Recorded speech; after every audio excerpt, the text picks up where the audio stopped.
आंगना में बोले ले चिरैया, सुगवा बोलेला दुआर, सुगवा बोलेला दुआर।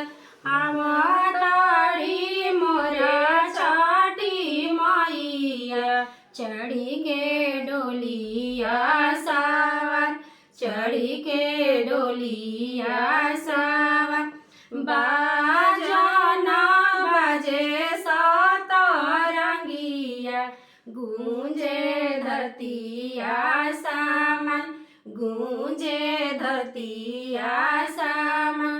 भागो जागल गाँव नगर के, छठी माई के परते चरण, छठी माई के परते चरण।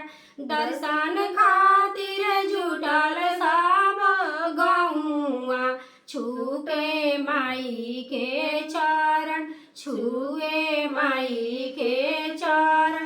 खड़ा सब छठी माई के आगावा, आपन आचार पासर, आपन आचार